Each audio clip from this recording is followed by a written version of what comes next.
Heto ang mga visit sa buhay mo. 1. Kilala ka lang pag may kailangan sa'yo. 2. Kaibigan ka pag may pera ka. 3. Kahit nabigyan mo na, madamot ka pa rin. 4. Masama ang loob pag hindi mo napagbigyan. 5. Hindi marunong magpasalamat. 6. Inggitero o inggitera. 7. Nagtatago kapag siya meron. 8. Hindi natutuwa kapag umaangat ka. 9. Mabait sa'yo pag may hinihingi na pabor. 10. Kaibigan ka daw pero inilalaglag ka. 11. Nag-e-imbento ng kwento sa ibang taong kausap para mapagtakpan ang masamang ugali niya.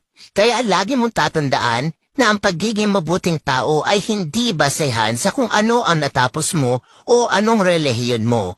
Nakikita ito kung papaano mo itrato ang iyong kapwa-tao. Pero minsan kailangan mo magbago dahil hindi lahat ng tao na sa paligid mo